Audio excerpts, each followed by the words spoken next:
Hello everyone, आज का हमारा टॉपिक है स्ट्रक्चर ऑफ क्रोमोसोम। और हम पढ़ने वाले हैं कि स्ट्रक्चर ऑफ क्रोमोसोम कैसा होता है। उससे पहले हम ये जान लेते हैं कि क्रोमोसोम जो है ये इसका मीनिंग क्या होता है, अर्थ क्या होता है। तो क्रोमोसोम जो है वो दो शब्दों से बना है, क्रोमो और सोमा, या क्रोमा और जोमा ऐसा भी बोलते हैं। तो क्रोमो जो है उसका मीनिंग होता है कलर, और जोमा का मतलब होता है बॉडी। तो उसको पूरा मिला के अगर हम बोले तो उसे हम कहते हैं कलर्ड बॉडी। अगर आपको क्रोमोसोम के बारे में पढ़ना है, मतलब रिसर्च करनी है, तो इसको कलर्ड बॉडी इसलिए बोलते हैं क्योंकि जब रिसर्च होती है तो क्रोमोसोम के ऊपर अगर आप कोई भी कलर की डाई डालते हो, कलरफुल डाई डालते हो, तो वो उसका कलर ले लेता है, पकड़ लेता है, स्टेन कर जाता है। इसलिए उसको कलर्ड बॉडी बोला जाता है। सेल डिवीजन में मेटाफेज एक स्टेट होती है जिसमें मेटाफेज स्टेज में क्रोमोसोम बहुत अच्छे से नजर आता है। तो अगर आपको उसका स्ट्रक्चर जानना है तो तो आप मेटाफेज का इंतजार कर सकते हो। सेल डिवीजन में मेटाफेज में ही अच्छे से नजर आएगा। बट इसको देखने के लिए आपको माइक्रोस्कोप की जरूरत पड़ेगी क्योंकि ये माइक्रोस्कोपिक होता है, बहुत स्मॉल होता है। तो इसको आपको माइक्रोस्कोप से ही एनालाइज करना पड़ेगा। और याद रखना कि मेटाफेज ही वो फेज है जिसमें ये अच्छे से नजर आएगा। बात करें इसके स्ट्रक्चर की तो सबसे पहले क्रोमोसोम जो है, इसमें बीच में एक बॉडी होती है, एक स्ट्रक्चर होता है बीच में। ये स्ट्रक्चर को हम कहते हैं सेंट्रोमियर। क्योंकि सेंटर में होता है इसलिए उसे हम सेंट्रोमियर कहते हैं। और ये सेंट्रोमियर का काम होता है कि दो चीजों को होल्ड करके रखना। अब ये दो चीज कौन सी है, तो ये वाली है, इसे कहते हैं क्रोमैटिड। ये क्रोमैटिड होता है, और ऐसा एक नहीं होता, एक क्रोमोसोम में दो क्रोमैटिड होते हैं, ये पहला और ये दूसरा। तो दो क्रोमैटिड को पकड़ने के लिए जो लगता है स्ट्रक्चर बीच में होता है बिल्कुल, उसे हम सेंट्रोमियर कहते हैं। सेंट्रोमियर के अलावा इसको और एक नाम है, इसे कहते हैं प्राइमरी कंस्ट्रिक्शन। प्राइमरी कंस्ट्रिक्शन क्यों कहते हैं ये बताता हूँ। कंस्ट्रिक्शन मतलब होता है कि नैरो जगह। तो मान लो अगर ये एक ऐसी जगह है और एकदम से नैरो हो जाती है तो उसको हम कहते हैं कंस्ट्रिक्शन।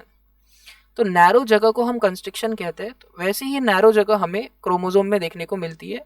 क्रोमोसोम का डायमीटर कुछ ऐसा चल रहा है बट यहाँ पे डायमीटर कम हो जाता है, इसलिए इस जगह को हम कंस्ट्रिक्शन कहते हैं। और पहली बार दिखता है तो प्राइमरी कंस्ट्रिक्शन बोला जाता है। उसके बाद अगर हम बात करें तो क्रोमोसोम जो है उसमें सेंट्रोमियर के पास में कुछ और स्ट्रक्चर होते हैं। ये सेंट्रोमियर है, सभी को पता, अभी बताया सेंट्रोमियर। और ये सेंट्रोमियर के आजू बाजू दोनों साइड में, राइट और लेफ्ट साइड में कुछ स्ट्रक्चर होता है, और ये स्ट्रक्चर को नाम है काइनेटोकोर। काइनेटोकोर नाम होता है। काइनेटोकोर जो है इसका काम ये होता है कि स्पिंडल फाइबर, जब सेल डिवीजन होता है तो स्पिंडल फाइबर आता है, पढ़ाई होगा आपने सेल डिवीजन मियोसिस माइटोसिस में। तो स्पिंडल फाइबर जो है उस स्पिंडल फाइबर को पकड़ना या फिर स्पिंडल फाइबर को अटैच करना, ये काइनेटोकोर का काम होता है। तो it hold the spindle fibre. तो स्पिंडल फाइबर जो है इसमें अटैच हो जाता है। उसके बाद अगर हम बात करें तो जो हमारा क्रोमोसोम होता है उसके अंदर डीएनए भी होता है।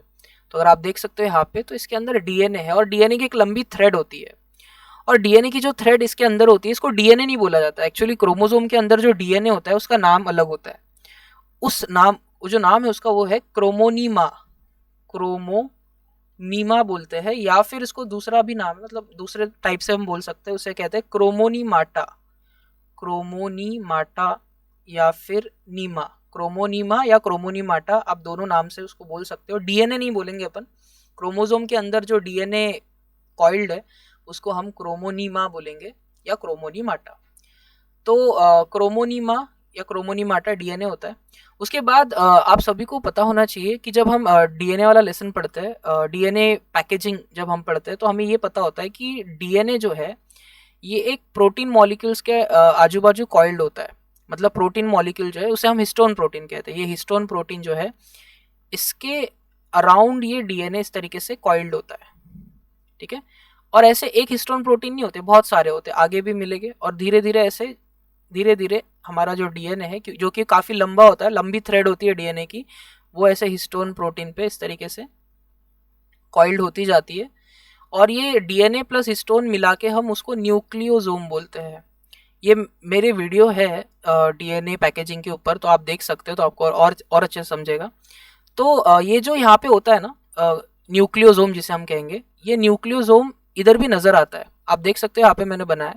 तो ये न्यूक्लियोसोम होता है क्योंकि इसके अंदर डीएनए है और बहुत ही पैक्ड किया हुआ डीएनए है। तो जब भी डीएनए पैकेजिंग की हम बात करते हैं तो वहाँ पे न्यूक्लियोसोम होता ही है क्योंकि डीएनए उसी तरीके से पैक होता है। तो ये जो न्यूक्लियोसोम यहाँ पे होता है तो वो कुछ ऐसे छोटे छोटे पत्थरों की तरह, बीड्स की तरह दिखता है और इसको भी नाम होता है, जैसे डीएनए को नाम था क्रोमोनीमा या क्रोमोनीमाटा, वैसे इसको नाम होता है, इसे कहते हैं क्रोमोमियर। ये जो यहाँ पे आप देख रहे हो, ये छोटे छोटे से गोले नजर आ रहे हैं, दीज आर द क्रोमोमियर कहते हैं उन्हें। क्रोमोमियर जो है वो न्यूक्लियोसोम मॉलिक्यूल्स होते हैं जो कि डीएनए को पैक करके कॉइलिंग के लिए जिम्मेदार होते हैं। तो क्रोमोमियर क्या होते हैं ये आपको शायद समझ में आ गया। उसके बाद आगे बढ़ते हैं। जो हमारा क्रोमोसोम होता है उसमें उसका जो ऊपर वाला पार्ट है, एकदम टिप वाला पार्ट, ये टिप वाला पार्ट जो होता है, उस टिप वाले पार्ट को भी नाम होता है और that name is called as telomere. उसे हम टीलोमियर कहते हैं, टिप वाले पार्ट को। और देखो, ये प्राइमरी कंस्ट्रक्शन के अलावा यहाँ पे एक और चीज आती है। जब कुछ कुछ क्रोमोसोम में जब लास्ट वाला पार्ट आता है क्रोमेटिड का, सेकेंड क्रोमेटिड का, तो वहाँ पे वो जगह और नैरो हो जाती है और अगर नैरो जगह है तो उसे हमें कंस्ट्रक्शन बोलना पड़ता है। तो ये दूसरी बार यहाँ पे नैरो जगह देखने को मिलती है, that's why it is called as secondary construction. तो यहाँ पे हम सेकेंडरी कंस्ट्रक्शन के बारे में पढ़ेंगे। Secondary constriction, okay. अब ये सेकेंडरी कंस्ट्रक्शन में दो चीजें होती है। दो चीजों में सबसे पहली चीज यहाँ पे आप देख सकते हो कि ये इतना पार्ट जो है इसमें जीन्स होते हैं, मतलब डीएनए है तो जीन्स तो हो गए, बट यहाँ के जो जीन्स होते हैं, स्पेशली ये सेकेंडरी कंस्ट्रक्शन के ये वाले पार्ट के, यहाँ पे जो जीन्स होते हैं वो न्यूक्लियोलस बनाने के काम में आते हैं। तो इसलिए बोला जाता है कि जो इतना एरिया है, ये वाला जो एरिया है, ये ऐसे जीन्स रखता है जिससे क्या बनाया जा सकता है, न्यूक्लियोलस। न्यूक्लियोलस किस काम में आता है, तो ये राइबोसोम बनाने के लिए काम में आता है, न्यूक्लियस के अंदर होता है। तो न्यूक्लियोलस बनाने के जो जीन है वो सेकेंडरी कंस्ट्रक्शन में बिल्कुल आपको सेकेंड क्रोमेटिड के नीचे देखने को मिलेंगे। और न्यूक्लियोलस वाले जीन के नीचे और एक कुछ पार्ट होता है। ये जो पार्ट है इसे हम सैटेलाइट बॉडी कहते हैं या फिर उसे कहते हैं SAT बॉडी। SAT बॉडी या फिर उसका दूसरा नाम होता है सैटेलाइट बॉडी। अब ये सैटेलाइट बॉडी का काम क्या होता है? सैटेलाइट बॉडी, शायद आपने डीएनए फिंगरप्रिंटिंग या VNTRS के बारे में सुना होगा। ये आइडेंटिफिकेशन के लिए काम में आते हैं। मतलब जो डीएनए टेस्ट होती है, जो हमारा यूनिक डीएनए होता है ना, यूनिक सीक्वेंस ऑफ डीएनए, वो इधर होते हैं सैटेलाइट बॉडी में। तो यूँ कहे कि सैटेलाइट बॉडी आइडेंटिफिकेशन के लिए काम में आती है। बट अगर आपने कुछ और भी पढ़ा है तो मैं बता दूं, इनको VNTRS भी बोलते हैं, variable number of tandem repeats, जो कि हम डीएनए फिंगरप्रिंटिंग या डीएनए मैचिंग के लिए काम में लाते हैं। तो यहाँ पे हमारा खत्म हो जाता है स्ट्रक्चर ऑफ क्रोमोसोम, जिसमें हमने क्या क्या पढ़ा। बीच में सेंट्रोमियर होता है जिसे हम प्राइमरी कंस्ट्रक्शन भी बोलते हैं, वो पढ़ा। और उसके अलावा हमने पढ़ा कि काइनेटोकोर होता है, काइनेटोकोर जो कि स्पिंडल फाइबर को पकड़ने के लिए होता है दोनों तरफ से। और न्यूक्लियस में क्रोमेटिड होते हैं, ये पहला क्रोमेटिड है और ये दूसरा क्रोमेटिड है।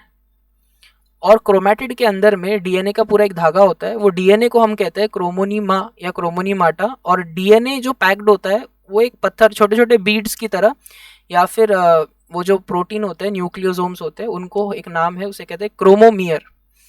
और नीचे में सेकेंडरी कंस्ट्रक्शन होता है, ये सेकेंडरी कंस्ट्रक्शन है। और ये सेकेंडरी कंस्ट्रक्शन में हमने देखा कि दो चीज़ें होती है, एक ऐसे जीन्स होते हैं जो न्यूक्लियोलस बनाते हैं, और दूसरा एक बॉडी होती है जिसे हम सैटेलाइट बॉडी बोलते हैं या SAT बॉडी भी बोलते हैं, और वो आइडेंटिफिकेशन के लिए काम में आती है। सो यहाँ तक हमारा है क्रोमोसोम का स्ट्रक्चर, एंड आई होप कि आपको समझ में आया हो। और नेक्स्ट वीडियो में हम देखेंगे टाइप्स ऑफ क्रोमोसोम। तब तक के लिए bye bye, have a great day.